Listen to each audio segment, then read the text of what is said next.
Lord, hindi po ako banal tulad ng iba. Hindi ako palasimba. Pero ang totoo, mahal kita. Kapag dumating ako sa punto na pinanghihinaan na ako, kapag nawawala na ako sa mga plano mo, kung lumuwag man po ang kapit ko sa'yo, ikaw na po ang kumapit sa mga kamay ko. Huwag mo po sanang hayaang malayo ako sa'yo. Huwag ka rin sanang magsasawa at sukuhan ako. Dahil mahina po ako, ikaw naman yung natitirang lakas na meron ako.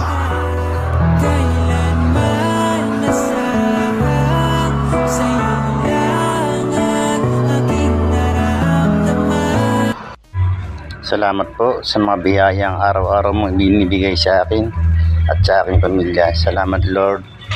Ikaw po ang aming gabay. Gabayan mo po kami sa aming mga tinatahak na landas. Salamat, Lord.